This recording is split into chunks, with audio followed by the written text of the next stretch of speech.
Dear Chairman, ladies and gentlemen, the subject of my paper is fighting arts between formality and spontaneity. What is the problem? We are seeking to answer the following question: what is the attitude to safety and combat, to practice and to health, depending on the choice preferences of formality or spontaneity? Theoretical perspective in this case is jointly provided by a variety of conceptions, ranging from analysis of the methods or techniques of using one's body to the deliberations related to philosophy of flexibility. This variability described by Marcel Mauss is determined by cultural factors. When this relates to martial arts techniques, it is likely that formal, traditional approach blocks or hinders the process of change. Anthropology of martial arts requires systematic approach focusing on multiple aspects. Since technical forms are a medium for conveying achievements of old martial arts masters as a kind of recorded movement, we are also going to refer to the concepts of habitus proposed by Bourdieu and HAPV by McCarthy. Let us define some important things. The conceptual language will be used according to the general theory of martial arts. The term habitus is understood as defined by Bourdieu. It is habit or custom, state of mind, and practical knowledge how to do something, and also applicable institution. This may apply generally to sport and physical culture. Experiences of players and coaches co-create a coaching habitus.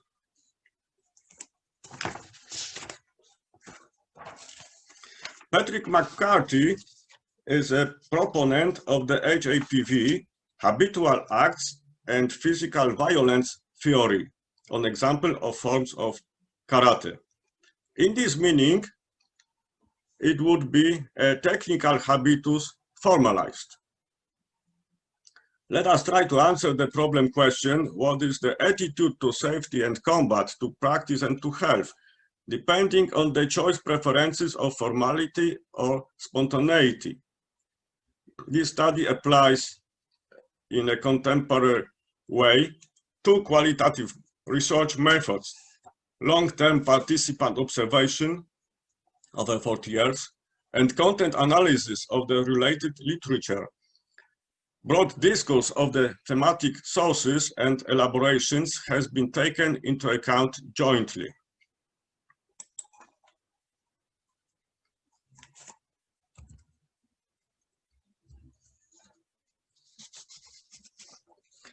In such classic schools as the Japanese Tenshin Shoden Katori Shinto-ryu, forms are the only method of teaching martial arts. The roles of attacker and defender are defined.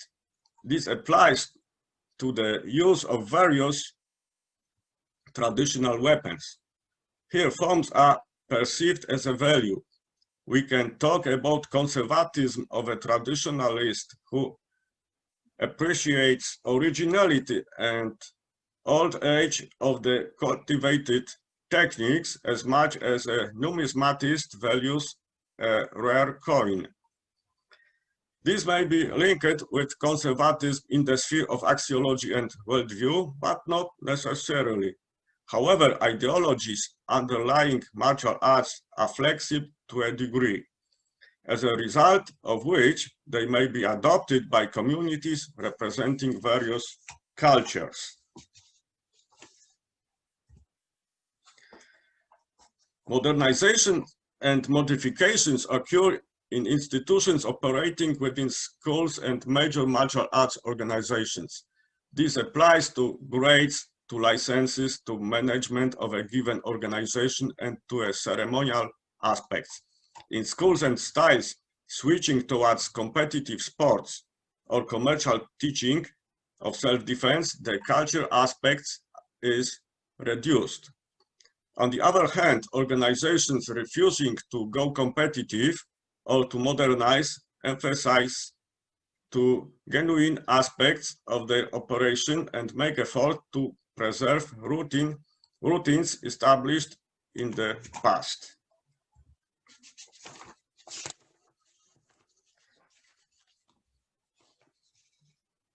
Traditionalist approach stands in opposition to anarchy in response to existing forms, teaching methods, and combat tactics.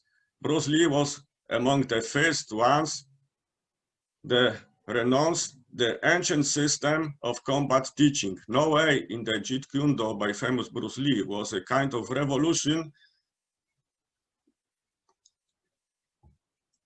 against traditional teaching methods.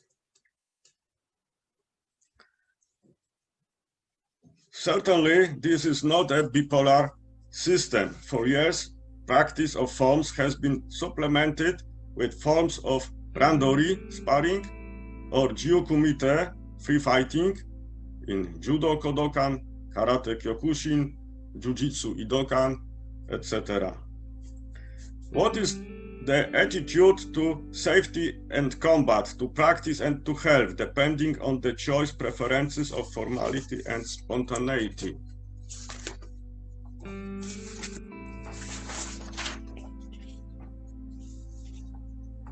Fighting for one's life in self-defense in a real situation involves the use of all available means.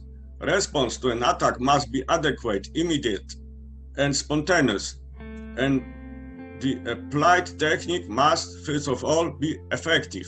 Definitely, sparring makes it possible to learn real fighting skills faster, which is particularly important if one doesn't have 10 years to work out the large catalog of technical forms.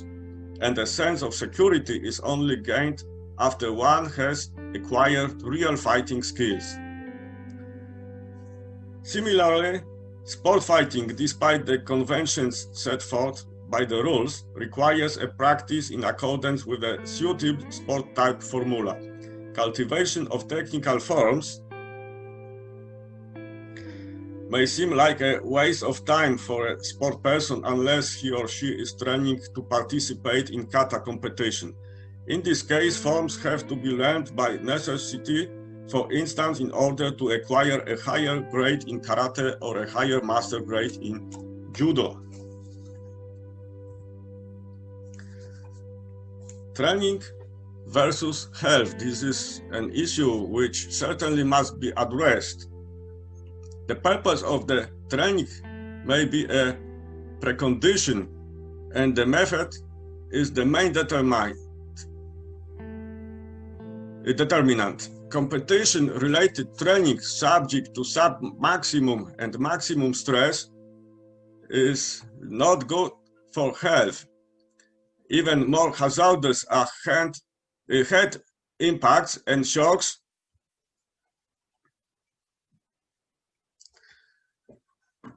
while failing. Formal practice may be recognized as the safest way to learn techniques. Health gains are in particular linked to rejection of large loads in line with the principle of moderation known since antiquity and the Taoist way of balance. Traditional martial arts also comprise exercises directly addressing trainees' health.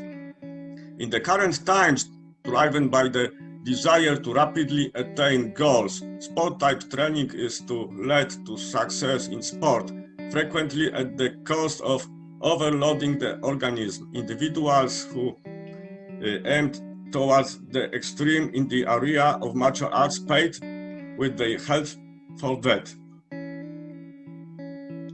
Gaining mastery is a long-time process, hence educational systems of the specific ways of Budo and the like spread the process into a number of years, about 10 years to achieve the first degree of mastery, for example. The training method will usually be correlated to the fighting methods.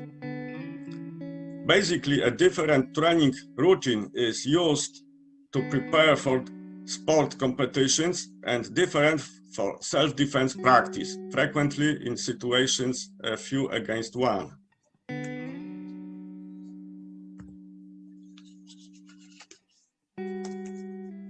Formality or flexibility. Definitely both are needed. Respect for martial arts heritage and a certain amount of flexibility in making use of various methods, techniques and tactic skills, both in sport and in real fighting. Instructors and students are free to choose the style, the place of practice, the way, and approach to tradition. Limitations to this freedom should be defined by reason and by moral principles of those involved in the training process.